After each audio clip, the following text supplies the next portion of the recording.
ഭർത്താവിന്റെ അമ്മയെ ആന്റി എന്ന് വിളിച്ച പരാമർശത്തിൽ ദിവസങ്ങൾ പിന്നിട്ടിട്ടും ദിയ കൃഷ്ണയ്ക്ക് നേരെയുള്ള വിമർശനങ്ങൾ അവസാനിക്കുന്നില്ല എന്നത് തന്നെയാണ് സത്യം.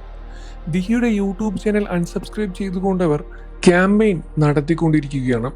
അൺസബ്സ്ക്രൈബ് ചെയ്യാനുള്ള കാരണങ്ങൾ അൺസബ്സ്ക്രൈബ് ചെയ്യുന്നവർ നിരത്തുന്നുമുണ്ട്. വിമർശനങ്ങൾ കൂടുന്നതോടെ പുതിയ വ്ളോഗിന്റെ കമന്റ് ബോക്സിൽ ദിയ കൃഷ്ണ പ്രതികരണവുമായി രംഗത്തും വന്നിരുന്നു. എന്നെ പിന്തുണച്ച വ്യൂവേഴ്സിന് നന്ദി പറയാൻ ആഗ്രഹിക്കുന്നു.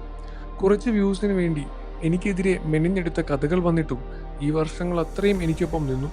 നിങ്ങളാണ് ഞാൻ ഇപ്പോഴും യൂട്യൂബിൽ ആക്റ്റീവായി നിൽക്കാനുള്ള കാരണം.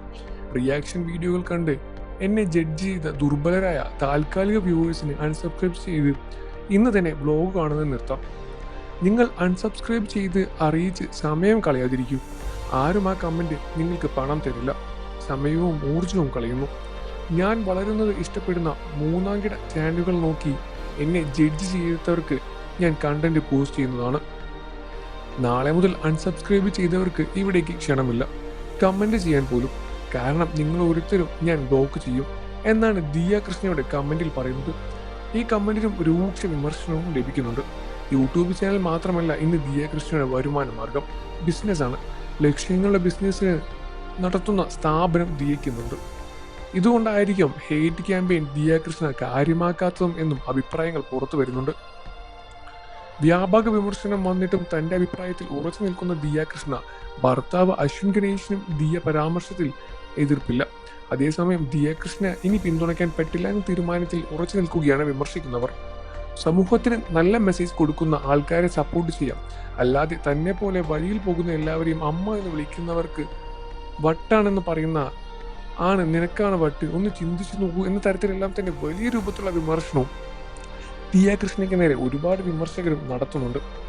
പ്രസവിച്ചത് കൊണ്ട് മാത്രം അമ്മയാകില്ല, പ്രസവിക്കാത്തവർക്കും ചിലർ അമ്മയായിട്ടും ഒന്ന് അമ്മ എന്ന് വിളിച്ചു പോയതുണ്ട്. ഇതെല്ലാം തന്നെ മനസ്സിലാക്കണമെങ്കിൽ പൈസയുടെ അഹങ്കാരം മാറി നല്ലൊരു മനസ്സുണ്ടാവണം. നിന്റെ വീഡിയോ കാണുന്നുണ്ടല്ലോ, ഇതുപോലൊരു പ്രസ്താവന ഒരിക്കലും അംഗീകരിക്കാൻ കഴിയില്ല. നീ പറഞ്ഞത് അന്നു മുതൽ നിന്റെ വീഡിയോ കാണാൻ നിർത്തി, ഇപ്പോഴും കണ്ടിട്ടില്ല. കമന്റ് ഇടണമെന്ന് തോന്നി മനസ്സ് ശുദ്ധമാക്കി എങ്കിലേ വിജയം ഉണ്ടാകൂ എന്നതാണ് ഒരു കമന്റ്. എന്നിരുന്നാലും ദിയെ വിമർശിക്കുന്നവർ ചെറിയ രൂപത്തിലൊന്നുമല്ല ചെയ്യുന്നത്. അവരുടെ സംസാരം കുറച്ചെല്ലാം തന്നെ അതിരുവിട്ട് പോകുന്നുണ്ടോ എന്ന കാര്യത്തിലും സംശയമൊന്നുമില്ല. നിങ്ങൾക്ക് ഈ വിഷയത്തിൽ എന്താണ് അഭിപ്രായം? നിങ്ങൾ ദിയുടെ ഭാഗത്താണോ അതോ കമന്റ് ഇടുന്ന ആളുകളുടെ ഭാഗത്താണോ എന്ന കാര്യം വീഡിയോക്ക് താഴെ കമന്റ് ചെയ്ത് പറയുക. ദിയ ചെയ്തത് ശരിയാണോ? നിങ്ങളുടെ അഭിപ്രായങ്ങളും കമന്റ് ചെയ്യാൻ മറക്കല്ലേ ഫ്രണ്ട്സ്. വാർത്തകളും വിശേഷങ്ങളും എത്രയും പെട്ടെന്ന് അറിയാൻ നമ്മുടെ വീഡിയോ ഒന്ന് ലൈക്ക് ചെയ്ത് ചാനൽ ഇപ്പോൾ തന്നെ സബ്സ്ക്രൈബ് ചെയ്ത് സപ്പോർട്ട് ചെയ്യുക.